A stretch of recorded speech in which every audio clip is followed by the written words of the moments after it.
I am talking about San Francisco. You're going to want to hear it. Stay tuned.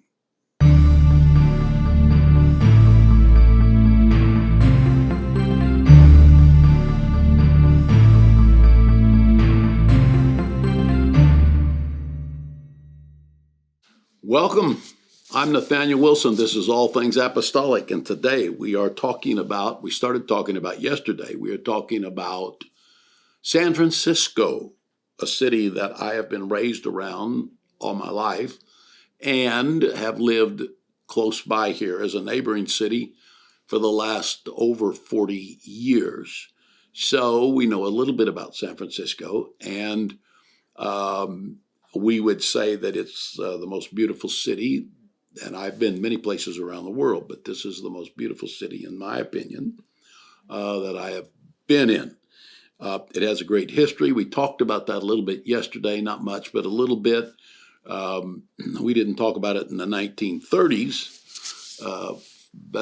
We stopped in the 1800s, but probably the most prominent thing that happened in the 1930s was the building of the two bridges, the Golden Gate Bridge and the Oakland Bay Bridge. Both of those were built in the 1930s. And the construction of those bridges were, I don't have time today to really talk about all this, but the construction of those bridges were really something. And remind me, and sometime I'll come back and talk about this, but the Bay Bridge is actually now about half of it is the old bridge built in 1930, and the other half has been built in the last 10 years or so and is absolutely spectacular.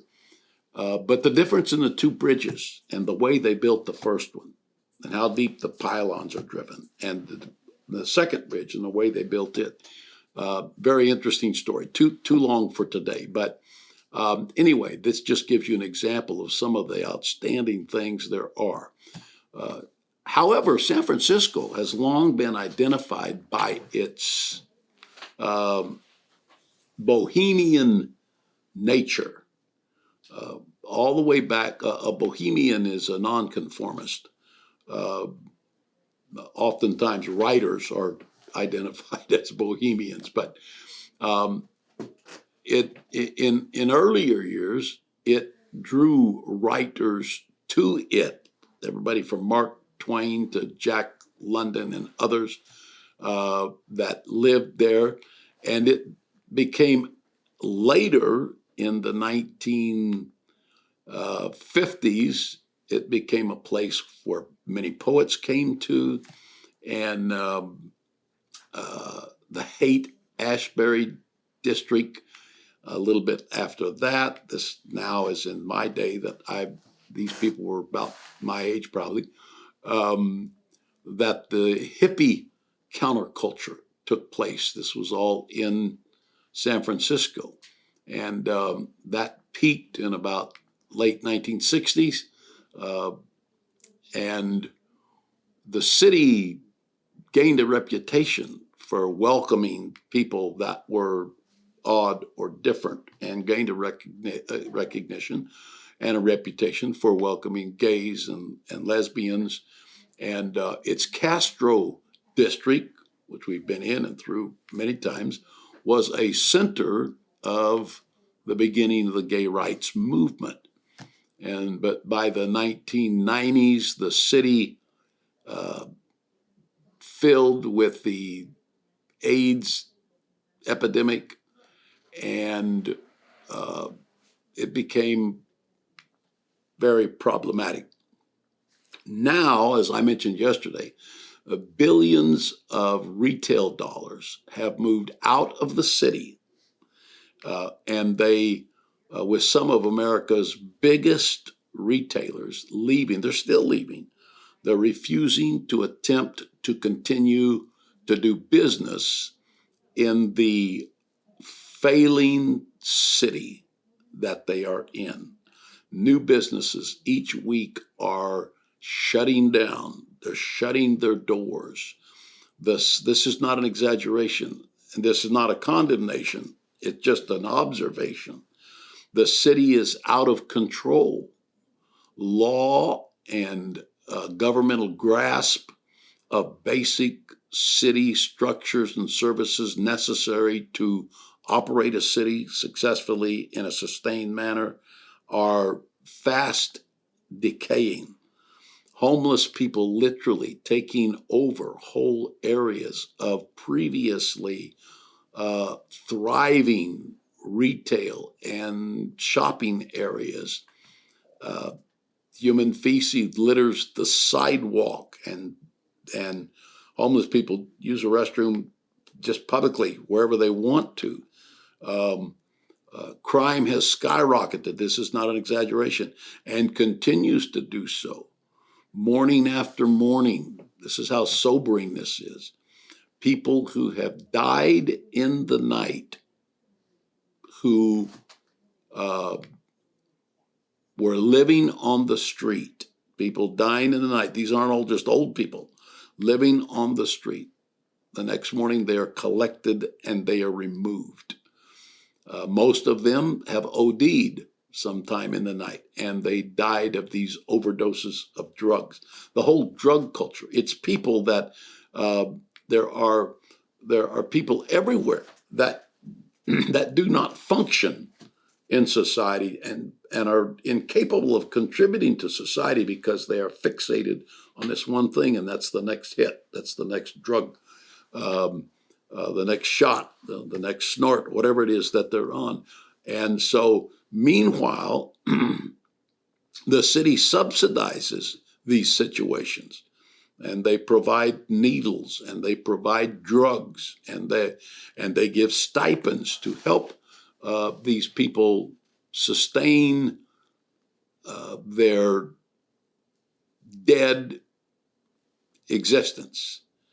And so the idea is, if you help people on a basic survival level, then that's compassion. But you're feeding what's killing them, which is their addictions. So all of this is contradictory, and people with all kinds of different ideas are involved in the decision-making processes that is creating these situations. Now, previously, we loved to go to San Francisco. It was just one of the highlights with its spectacular beauty, as I've mentioned before, and its scores, hundreds of excellent restaurants. There aren't hardly any bad restaurants in San Francisco because you couldn't stay in business. It's got world-class shopping. It had fun things to do and fun things to see. It's got the wharf, the bay, Union Square. It's got the different districts, the trolley, the museums. All of this is just makes for a wonderful place that we could take our family and or even on holidays, spend several days there. But now, the danger is too great to go there. There is a very good chance that your window will be broken out and the things that you have in your car, or the car itself perhaps, will be taken. So the healthcare crisis there is real. What has created much of the health crisis is the question: what is going on that there is a health crisis there? And what is going on that the city has all of these issues that we're talking about there? Well, there's a number of factors here. And I would say that some of this is seeing the results of the bohemianism, the counterculture lifestyle that has been espoused and advocated in the city. Now, that doesn't mean that we don't love the people, because we do. One of our basic mottos here is that we are for humans and for human life. That's a motto. We're for humans and for human lives. So this is not about people. This is not about saying, well, I wish God just go in and kill everybody. I just wish it.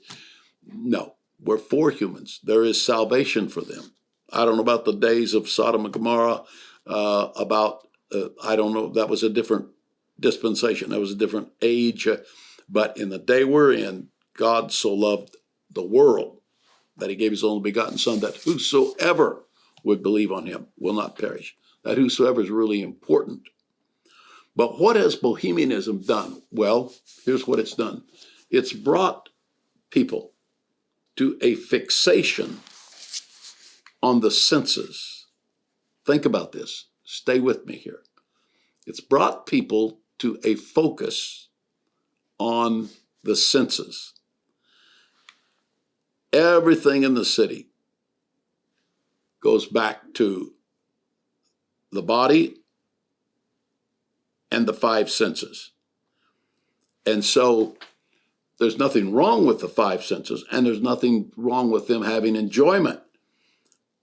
I mean, smelling cookies, baking, seeing beautiful works of art or beautiful scenery, sight, or beautiful people, hearing beautiful music,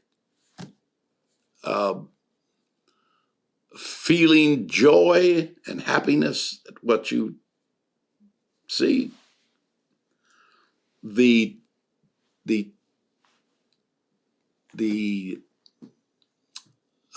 What would be the textilic feel of fine material or of physical feeling things, being able to purchase things, that to feel them is a joy, or to see them and put your hand on them and to handle them.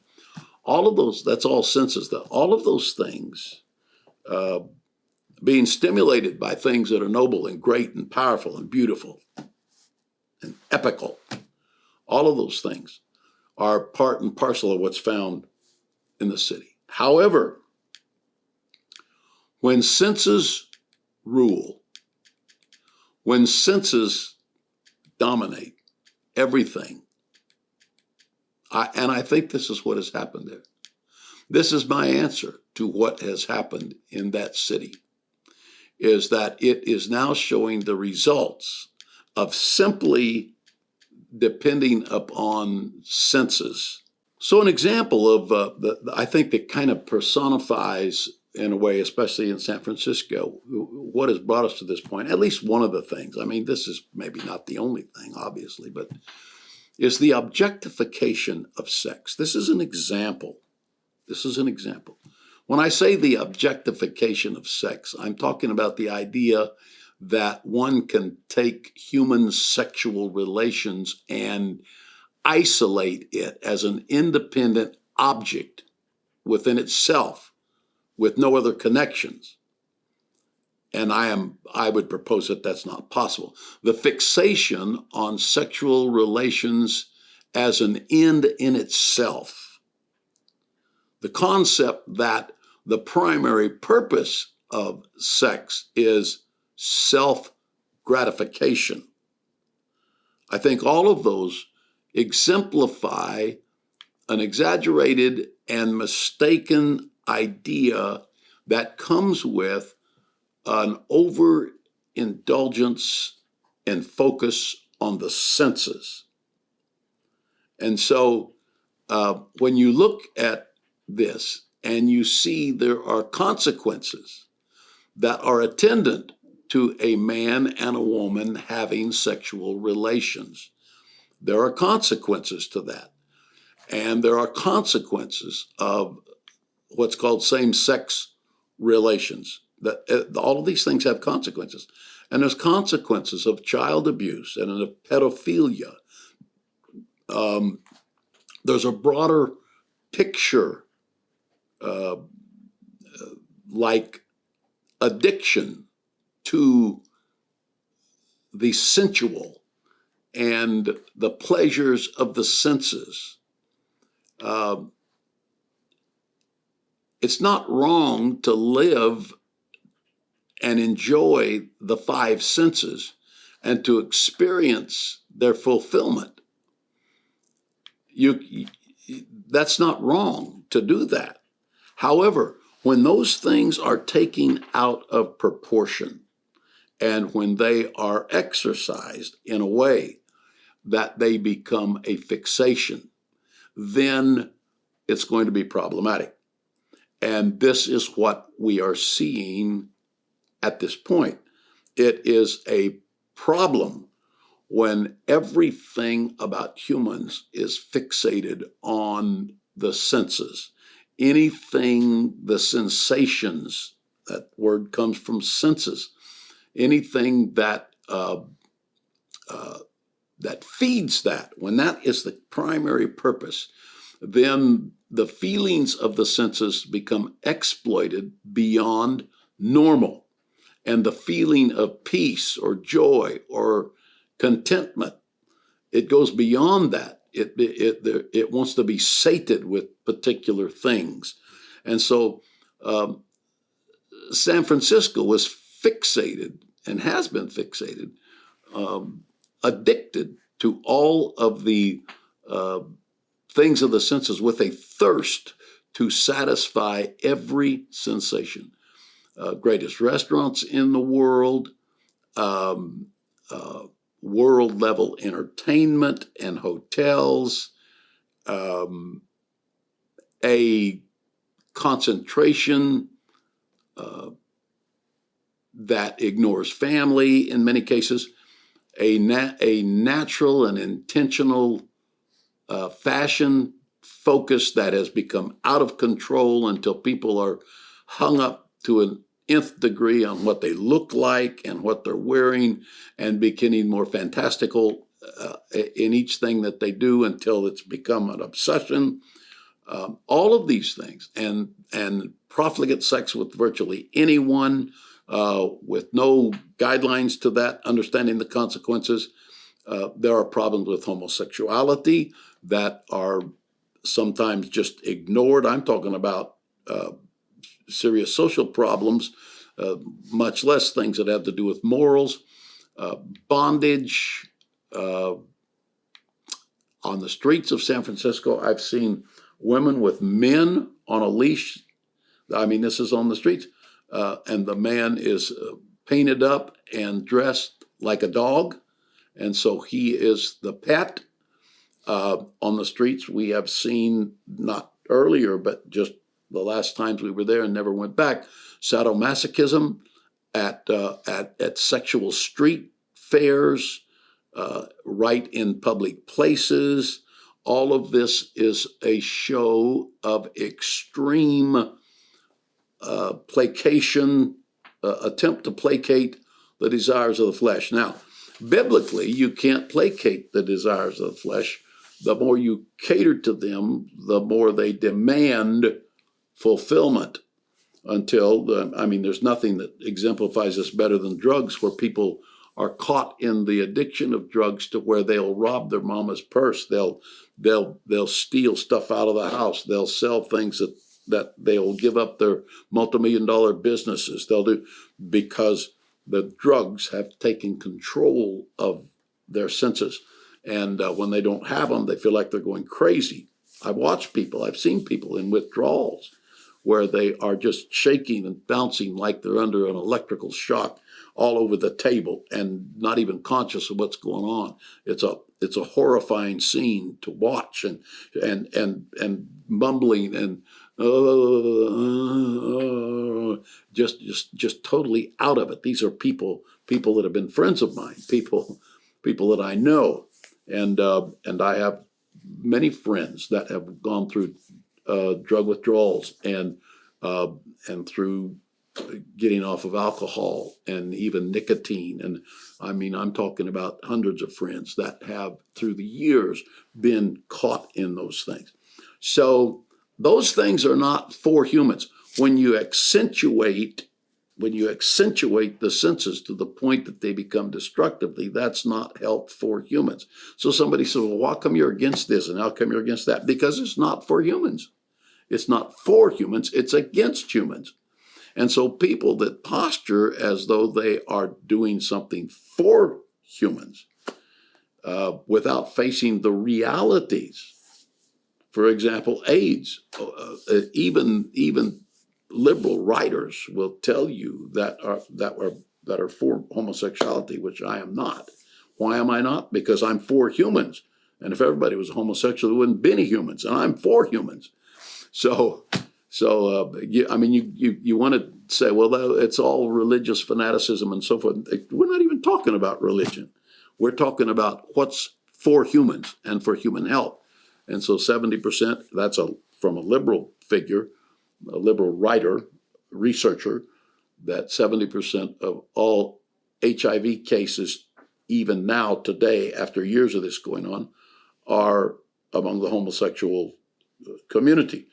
And we certainly don't rejoice in that, because I've got friends that died in the Ralph Davis Memorial Hospital in Haight-Ashbury in downtown San Francisco, the most famous, at least in the early days, the most famous AIDS hospital in the world. And I've been there and had friends and watched them dying with over 14 infections in his eyes alone as he's passing away. And I'm there with him, comforting the best that we can. I know what I'm talking about. I know how this works. You're not for humans when you do things that subsidize their death. So we are seeing now this happening.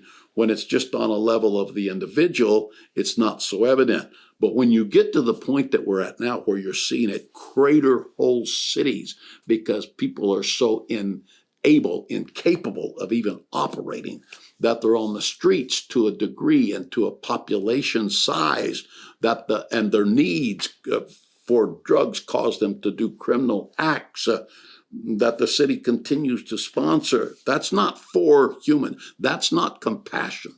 That's ignorance.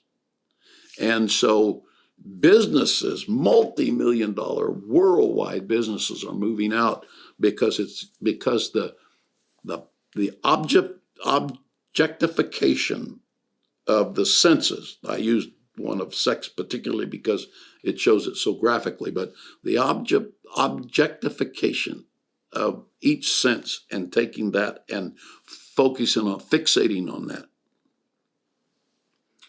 is bringing down a city. So the gospel's still right. There's something about the word sanctification where the body is treated as a temple, where it's holy, where it's the dwelling place of divine creator. There's something about that that's at the core of the survival of humans. And we are for humans. And I don't laugh at San Francisco. I weep.